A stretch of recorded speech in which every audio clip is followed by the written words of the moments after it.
सुहाने मुस्तकबिल की ख्वाहिश मौत की वादी में ले गई। मराकश के समंदरी हदूद में गैर कानूनी तारकीन वतन की कश्ती डूबने से 44 पाकिस्तानी जान बहक। मरने वालों में गुजरात के 12 नौजवान शामिल। हादसे में 6 गैर मुल्की भी हलाक, 36 को बचा लिया गया। कश्ती में 66 पाकिस्तानियों समेत 86 तारकीन वतन सवार थे। कश्ती 2 जनवरी को मौरितानिया से स्पेन के लिए रवाना हुई। 1000 किलोमीटर पहले ही हादसे का शिकार हो गई।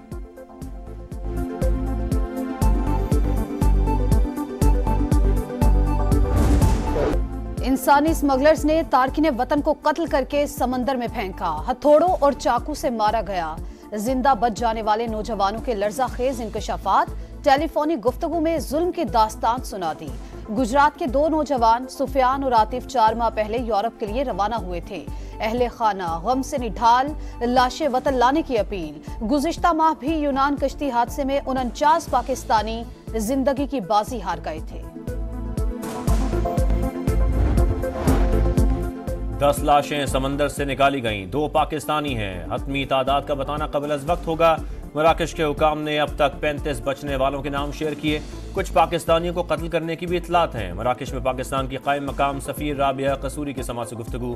दफ्तर खारजा के मुताबिक कश्ती में सवार पाकिस्तानियों की मालूमात इकट्ठी कर रहे हैं। हादसे में बच जाने वाले अल-दाखिला के करीब कैंप में मौजूद हैं। क्राइसिस मैनेजमेंट यूनिट फाल, राबता नंबर्स जारी।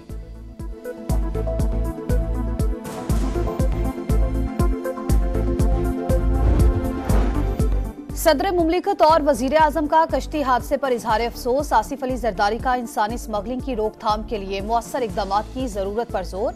शहबाज शरीफ ने मुतालिका हुकाम से वाक़े की रिपोर्ट तलब कर ली। कहा, इंसानी स्मगलर्स के खिलाफ सख्त कार्रवाई होगी। किसी भी किस्म की कोई कोताही बर्दाश्त नहीं की जाएगी।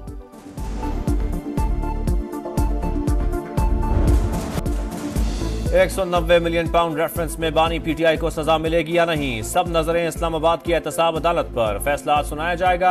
साबिक वजीर आजम और अहलिया पर बरतानिया की नेशनल क्राइम एजेंसी की जानिब से हुकूमत को भेजे गए 190 मिलियन पाउंड को कानूनी हैसियत देने के एवज निजी हाउसिंग सोसाइटी से अरबों रुपए और अल-कादिर ट्रस्ट के लिए सैकड़ों कनाल अराजी हासिल करने का इल्जाम।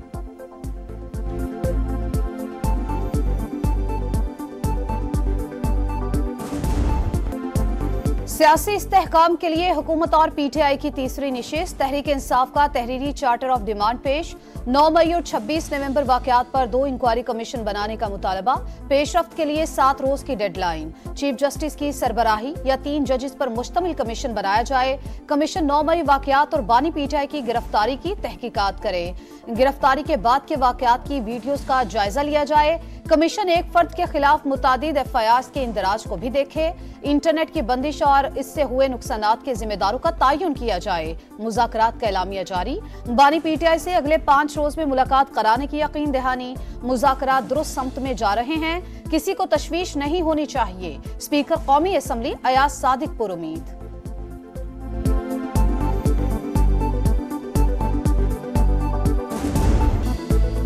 पीटीआई का चार्टर ऑफ डिमांड झूठ का फलंदा। ऑपोजिशन मैंडेट वापसी के मुतालबे से दस्तबरदार। जुडिशल कमीशन बनाने का कोई जवाब नहीं। मुतालबात का जवाब देने के लिए वजीर आजम ने कमेटी बना दी। जवाब हतमी होगा। हुकूमत का 2 टोक मौक़िफ़। राना सनाउल्लाह ने कहा, सियासी मुकदमात में कैद अफराद की तफसील मांगी तो कुछ नहीं बताया। लापता अफराद की भी कोई फहरिस्त फराहम नहीं की गई। बानी की 9 मई केस में गिरफ्तारी पर जुडिशल रिव्यू हो चुका। ऑपोजिशन के पास इदारों के खिलाफ प्रोपेगेंडे के सिवा कुछ नहीं। इरफान सिद्दीकी ने कहा, पीटीआई के मुतालबात कम, हुकूमत के खिलाफ चार्जशीट ज्यादा है। 28 जनवरी तक तहरीरी जवाब देंगे। आजादाना मुलाकात घर में हो सकती है, जेल में नहीं।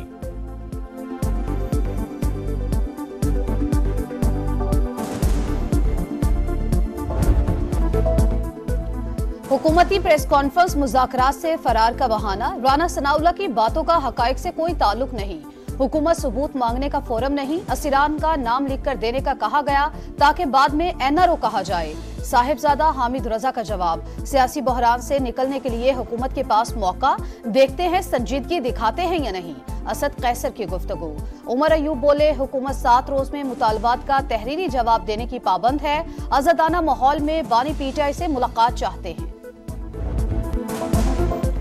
आर्मी चीफ से मुलाकात हुई। चेयरमैन पीटीआई बैरिस्टर गौहर की तस्दीक। कहा, अली अमीन गंडापुर भी मौजूद थे। सिपह सालार के सामने अपने तमाम मसाइल रखे।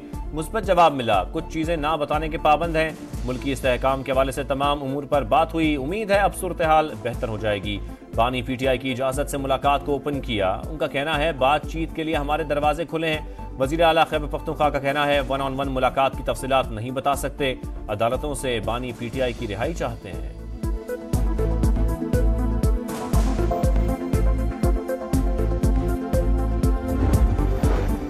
आर्मी चीफ और बैरिस्टर गौहर मुलाकात को सियाको सबाक से हटकर पेश किया गया। सिक्योरिटी जराये के मुताबिक सिर्फ खैबर पख्तूनख्वा में क़याम अमन और इंसदाद दहशतगर्दी पर गुफ्तगू हुई।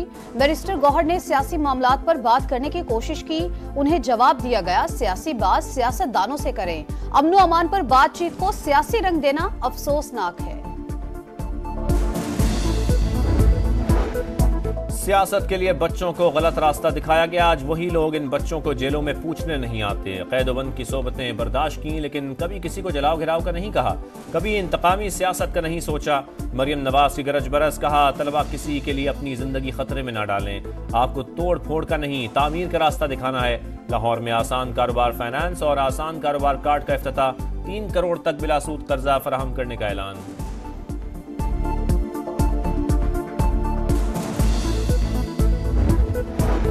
इस्लामाबाद हाईकोर्ट में 4 नए जज कौन होंगे? चीफ जस्टिस याहिया अफरीदी के जेर सदारत 16 रुकनी जुडिशल कमीशन का इजलास आज होगा। एडिशनल सेशन जजेस और सीनियर वकला समेत 19 नामों पर गौर किया जाएगा।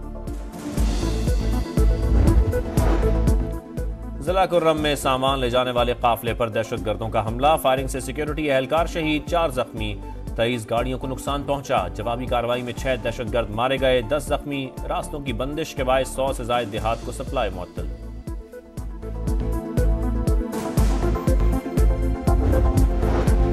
पंद्रह माह की दरिंदगी के बाद गजा में अमन की किरण रोशन। हमास और इसराइल के दरमियान जंगबंदी मुआहिदा तय, 19 जनवरी से नाफिजुल अमल होगा। कतरी वजीर आजम का बाज़ाब्ता ऐलान। पहले मरहले में 33 इसराइली और 50 फलस्तीनी कैदी रिहा होंगे। इसराइली वजीर आजम नेतन्याहू की हट धर्मी बरकरार।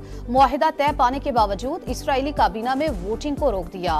फिलाडेल्फिया राहदारी का कंट्रोल भी छोड़ने से इनकार। जंगबंदी मुआहदे से पहले इसराइल की गजा पर वहशियाना बमबारी, वस्ती और शिमाली इलाकों पर बारूद की बरसात, 24 घंटे में 82 शहादतें, तादाद 46,788 हो गई। फलस्तीनी अवाम की जंगबंदी मुआहदे पर फौरी अमल दरामद की अपील।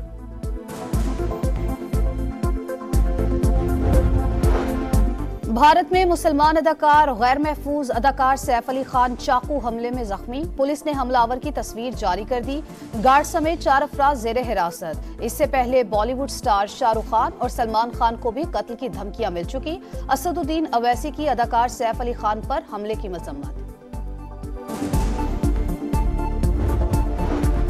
19 साल बाद वेस्टइंडीज पाकिस्तानी सरजमीन पर टेस्ट खेलने के लिए तैयार। सीरीज का पहला मैच आज से मुल्तान में शुरू होगा।